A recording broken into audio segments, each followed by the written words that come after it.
주신 말씀 가지고 신앙의 진정성이라는 말씀의 제목으로 주일 예배 또 말씀 같이 나누길 원합니다. 오순절날 성령 강림 사건 이후에 베드로가 설교할 때마다 3,000명, 5,000명이 회개하는 위대한 역사가 일어났습니다. 그래서 은혜 받은 성도들이 하나같이 자기 재산을 팔아서 가난한 사람들을 구제하는 일이 유행처럼 번지기 시작했어요.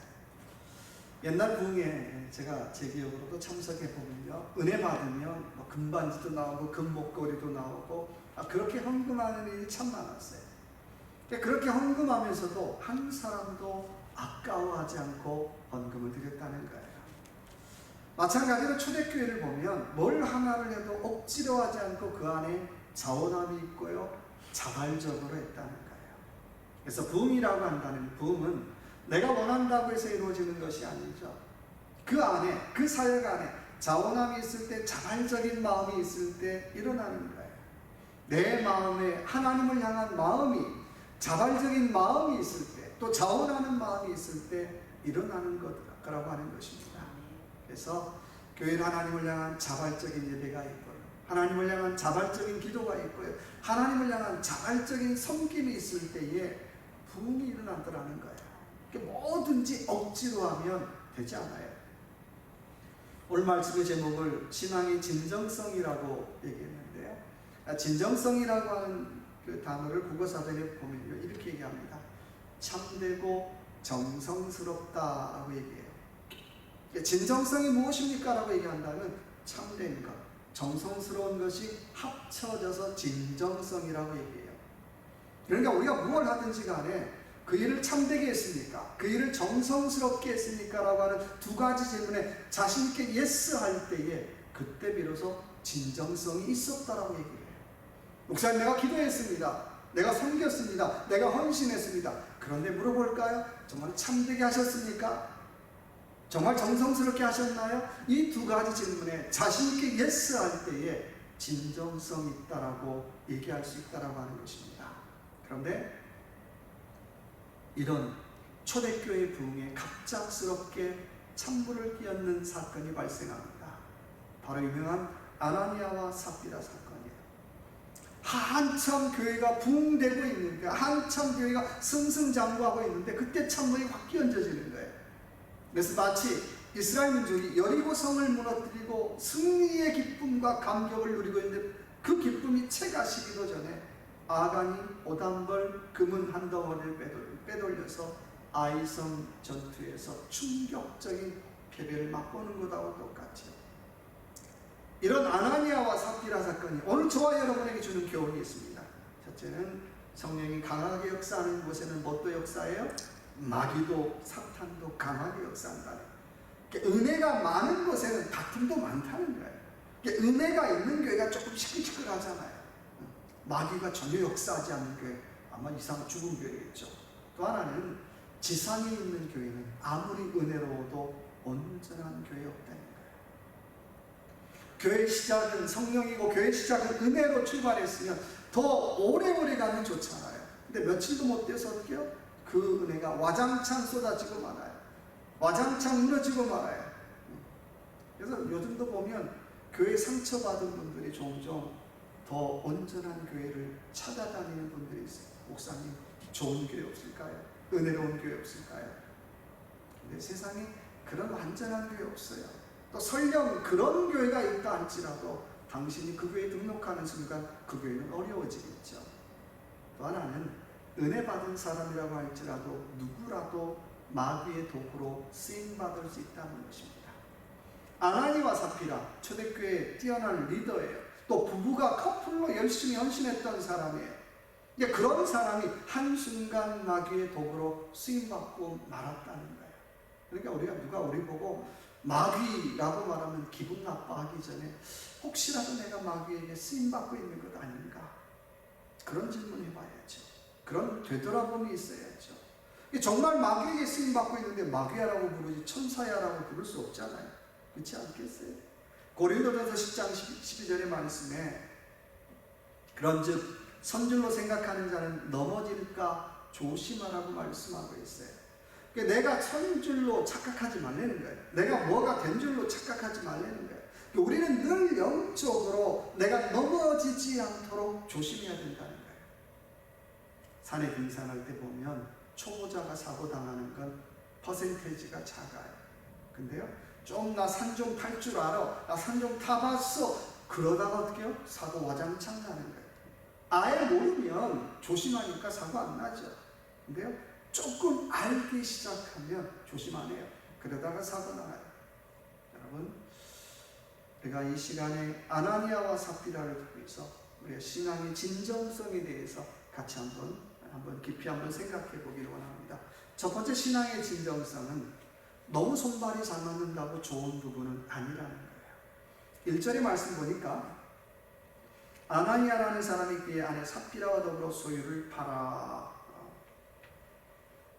자, 이 얘기는 부부로서의 진정한 역할이 무엇인가 질문해보고 산다는 거예요. 1절에 보니까 아나니아와 삽비라가 더불어, 9절에 함께 꾀하여, 10절에 남편 곁에 장사하니라. 더불어 함께 곁에 죽었다. 와, 여러분, 이렇게 살다가 죽은 부부 드물잖아요. 아마 이 정도 살다가 죽었으면 신문에 나왔을 거예요. 야, 평생 더불어 함께, 그리고 같이 죽었대. 곁에 묻혔대. 대단히 좀 탑픽감 아니겠어요? 여러분, 부러우신가요? 너무너무 손발 잘 맞았죠. 그런데요, 너무 손발이 잘 맞아서 죄 짓는 일에도 손발이 너무 잘 맞았다는 거예요. 2절의 말씀 보니까 아나니아가 얼마를 감추면 그 아내도 알더라. 누구도 알아요? 아내도 알았어요. 부부가 손발이 맞아도 너무너무 잘 맞아요. 부러운가요? 자, 남편이 지금 돈 좀 어떻게 헌금할 거 어떻게 감췄어요. 근데 아내가 어떻게 알았어요. 근데 아무런 얘기 안 해요. 어쩌면 혹시 남편이 밥 한 번 전부를 헌금할까봐 걱정했는데 다행스럽게 어떻게 해요?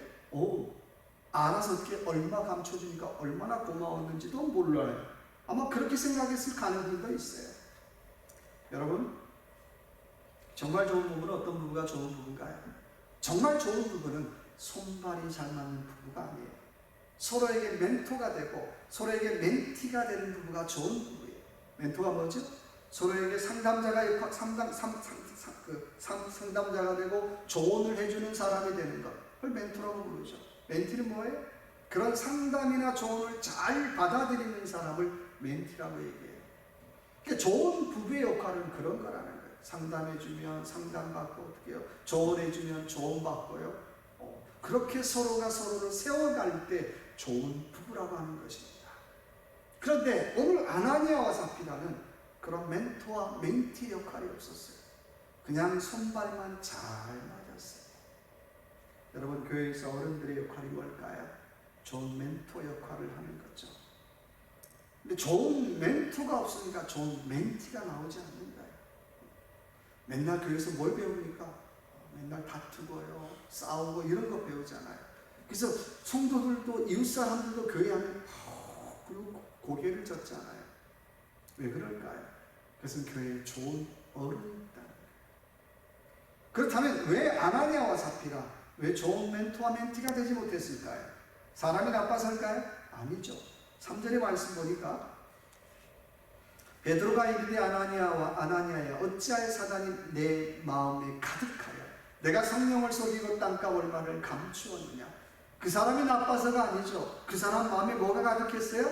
사단이 네 마음에 가득했다라고 말씀하고 있어요. 사람은 지 마음에 가득한 것만 보여요. 화가 가득하면요, 자기 화난 것만 보여요.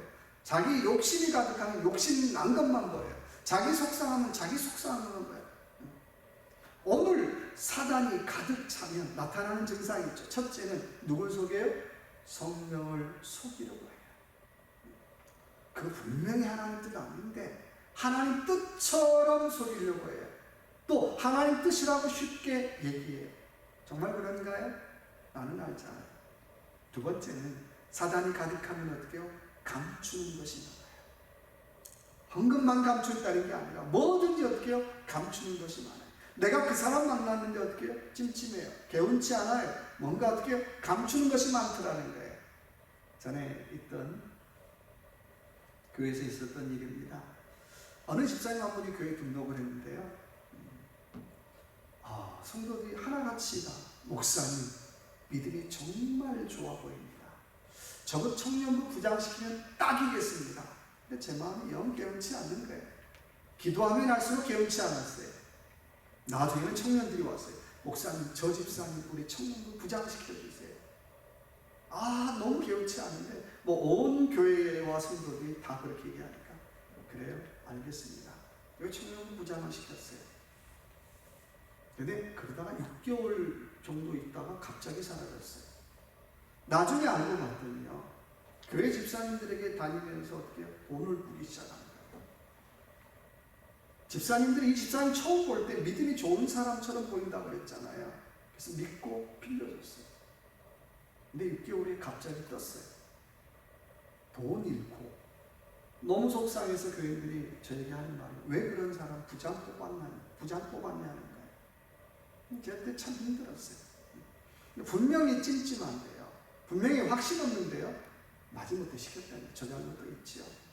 여러분 우리나라 옛날 간첩신고 표 기억하십니까? 수상하면 살펴보고 이상하면 신고하자. 같이 교회 다닌다고요? 덥석 믿지 말라는. 같이 밥 먹었다고 해서 덥석 믿지 말라는 거예요. 수상한 것이 많고 이상한 것이 많으면 그 마음에 무엇이 가득 차 있는가를 좀 보라는 거예요. 아나니아와 삽비라 왜 죽었을까요? 많은 분들이 땅값 감추어서 죽었다고 얘기하는 게 아니죠. 4절의 말씀 보니까 어떻게 해요? 누구한테? 하나님께 거짓말했기 때문에 죽은 거예요. 원하기는 저와 여러분의 삶, 하나님 앞에 진정성 있는 그런 신앙의 삶을 살아가는 저와 여러분 되시길 주님의 이름으로 축원합니다. 두 번째는 7절의 말씀 볼까요? 3시간쯤 지나 그의 아내가 그 일어난 일을 알지 못하고 들어오니, 두 번째는 헌신하고 욕먹는 인생 되지 말라는 거예요. 근데 기껏 헌신하고 기껏 헌금하고 욕먹는 인생 되지 말라는 거예요. 자, 7절의 말씀 보니까 인생은 3시간 후의 일도 몰라요. 삽비라는 남편이 죽고 장사 지냈는데 3시간이 지나고 까마득하게 모르고 어떻게 해요? 아직도 제정신 안 돌아왔어요. 부부가 모두 제정신 아니죠. 다시 8절에 보니까 베드로가 물어요. 밭을 판 돈이 이것뿐이냐라고 물어죠. 그죠? 예, 이것뿐입니다라고 당당히 대답해요. 여러분, 베드로가 왜 삽비라에게 물어봤을까요? 아마 그런 거 아닐까요? 좀 삽비라에게 회개할 찬스, 기회를 주고 싶었던 거예요. 내가 물어본 이유는 다른 게 아니고 너 다시 한번 생각해봐. 다시 한번 회개할 기회를 주고 싶은 거야 라고 하는 그 찬스를 주고 싶었는데 그 찬스를 살리지 못했어요. 또 하나는 헌금은 경쟁이 아니라는 것을 가르쳐주고 싶었어요. 아나니아 삽비라 왜 헌금했을까요? 어느 날 주보에 보니까 바나바가 밭을 판 돈 전부를 헌금한 거예요. 나도 질 수 없지. 명색이 나도 어떻게 해요? 이 교회 중직인데. 그러면서 어떻게 해요? 자기도 그냥 질 수 없다는 마음에 헌금하는 거죠. 여러분, 그러나 자발성이 없고 자원함이 없는 헌금은 하는 순간 사고나고 탈락. 늘 얘기하잖아요. 진정성이 안 담겨 있잖아요. 그러니까 그 헌금에 진정성이 안 담겨 있잖아요. 그 사역에 진정성이 안 담겨 있잖아요. 그 헌신에 진정성이 안 담겨 있잖아요. 탈락일 수밖에 없어요. 또 하나는 헌금하고 욕먹는 인생 되지 말라는 거야. 자, 아나니아 삽비라 기껏 헌금 잘하고 사람들에게 어때요? 아마 이렇게 얘기해요. 아나니아와 삽비라처럼 잘났는데 욕먹잖아요. 헌금뿐일까요? 기껏 봉사하고 욕먹는 인생 되지 말라는 거예요. 우리가 뭐든지 간에 정직하게 사역하라고 하는 것입니다. 제가 제 아들이 식당을 하는데요. 제가 그런 얘기를 했어요. 네가 하나님의 것, 하나님 앞에 드릴 것 감추면 하나님도 너에게 올 것, 너에게 줄 것 감춰. 그러니까 정직해 라는 얘기를 합니다. 여러분, 하나님이 나에게 줄 복을 감추어 버리는데 내가 어떻게 복을 받을 수 있겠어요? 그렇지 않겠어요? 내가 지금 잘 된다고 착각하지 말라는 거예요. 그러니까 하나님이 기회 줄 때 헌금에 대해서 정직하게 하라고 하는 것입니다. 말라기 3장 10절의 말씀에 너희의 온전한 11조를 내 창고에 들여 나의 집에 양식이 있게 하고 그것으로 나를 시험하여 내가 하늘 문을 열고 너희에게 복을 쌓을 것이 없도록 붙지 아니하나보라고 말씀하고 있어요. 이 말은 헌금하면 복 받는다, 헌금하면 잘 산다는 얘기하는 것 아니에요. 헌금에 대해서 어떻게 해요? 정직하라는 거예요. 가짜와 부정을 제거하라는 거예요. 헌신에 대해서 정직하라고 하는 거예요. 섬김에 대해서 정직하라고 하는 얘기를 하고 있는 것입니다. 여러분, 헌금의 정신이 있다면요, 첫째는 모든 것의 주인이 하나님이심을 고백하는 신앙 고백적인 의미가 있어요. 내가 이 단돈 10불을 드려도 이 예물 속에 신앙 고백이 담겨져 있지 않다면 건강한 좋은 헌금이 아니되는 거예요. 하나는 헌금을 어떻게 해요? 자원하는 마음으로 드리라는 거예요. 그래서 우리가 헌금을 하든 헌신을 하든 그 앞에 정직한 진정성을 담는 저와 여러분의 삶이 되시길 주님의 이름으로 축원합니다. 세 번째, 신앙의 진정성을 위한 세 번째 질문은 나는 어떤 사람으로 기억되기를 원하는가라는 질문이에요. 자, 11절에 보니까요, 부부가 함께 무덤에 묻혔어요. 물론 이스라엘과 우리나라의 무덤은 다르긴 하지만, 자, 산소에 왔다고 한번 상상해 보세요. 그리고 아나니아와 삽비라가 묻혀 있는 것도 지나갈 것이에요. 자, 그 무덤 앞을 지나면서 사람들이 뭐라고 얘기할까요? 부부는 저렇게 살아야 돼. 그렇게 얘기할까요? 죽어서도 같이 묻히잖아. 저렇게 그런 얘기하고 지나갔을까요? 아니죠. 10명이면 8명은 이렇게 얘기했을 것 같아요. 하나님의 것 갖고 장난치면 저 사람들처럼 돼. 조심해야 돼. 아무래도 죽어서도 마음 불편했을 것 같아요. 죽어서 같이 묻혔는데 인고 부부야, 좋은 부부야 이런 얘기 하나도 안 하고 어떻게 해요? 하나님의 것 갖고 장난치면 저렇게 죽어. 얼마나 참 가슴 아픈 거예요. 사람들의 기억 속에 하나님의 것 가지고 장난치다 죽은 사람들로만 그들은 기억될 것입니다. 마가복음 4장에 보니까 유명한 씨 뿌리는 비유가 나와요. 씨앗은 같은데요, 환경이 중요해요. 근데 좋은 씨앗의 사격이 나와요. 12절에 보니까 잘 보고 사는 사람, 잘 듣고 사는 사람. 잘 듣고 잘 본다는 것, 깨닫는다는 거죠. 내가 말씀을 듣고 잘 깨달아야 좋은 씨앗. 내가 말씀을 듣고 잘 깨달아야 어떻게 해요? 내가 내 인생을 어떻게 살아야 할까를 질문하며 살겠죠. 우리 속담에 호랑이는 죽어서 가죽 남기고 사람은 죽어서 어떻게 해요? 이름 남긴다 그래요. 나는 어떤 사람으로 기억되기를 원하십니까? 제가 아는 장로님 중에 최장로님이라는 분이 한 분 계십니다. 저는 지금까지 목회하면서 이분처럼 교회의 열심과 열정을 갖고 일하는 분 아직 만나지 못했어요. 수많은 장로님 만났죠. 다들 말만, 립서비스만 해요. 이분은 말하면요, 말 그대로 책임지시는 분이셨어요.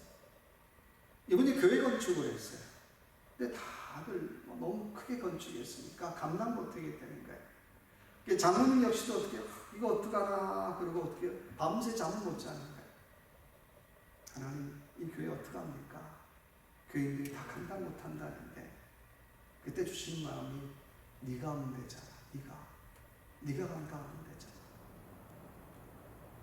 그 마음을 주셔서 바로 하나님 앞에 그런 고백했대요. 하나님, 제가 감당할게요. 근데 하나님, 내 사업자 축복해 주세요. 제가 감당할게요. 그리고 그날부터 편하게 잤대요. 그리고 그 후로 지금까지 단 한 번도 어떻게 해요?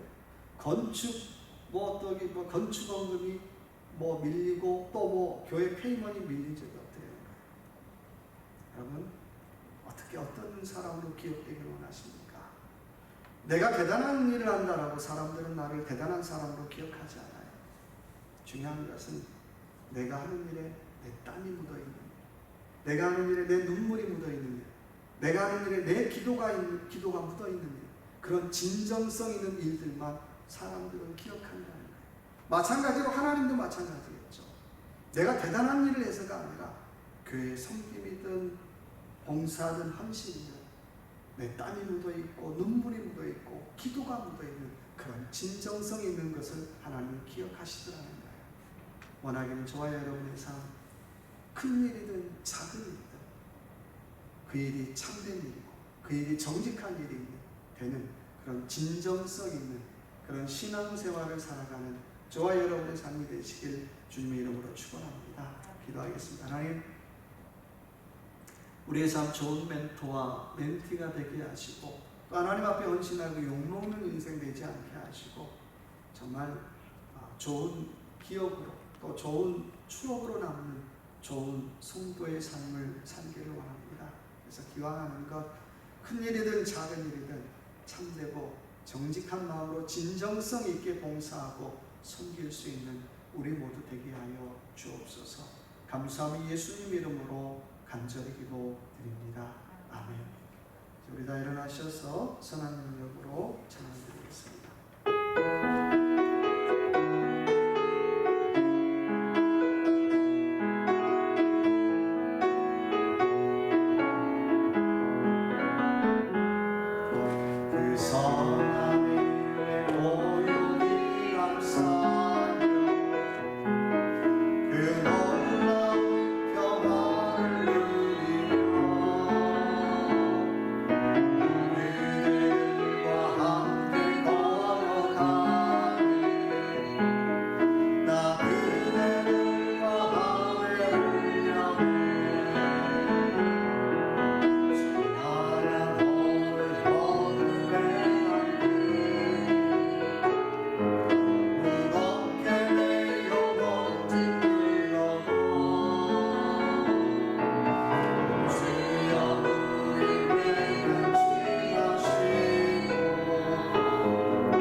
원하시는 은혜와 아버지 하나님의 크신 사랑과 성령의 위로 충만 교통하심의 역사가 오늘 주신 말씀을 기억하고 내가 좋은 멘토와 멘티가 되고 헌신하고 욕먹는 인생이 아니라 칭찬받는 인생을 살고 사람들에게 아니 주님 앞에 좋은 기억으로 또 좋은 사람으로 기억나는 그런 삶을 살기를 결단하는 모든 믿음의 식구들 머리 위에 가정 위에 섬기는 직장과 일터 위에 신기한 사랑하는 자녀들 머리 위에 지금부터 영원히 함께 하시길 간절히 축원하옵나이다. 아멘.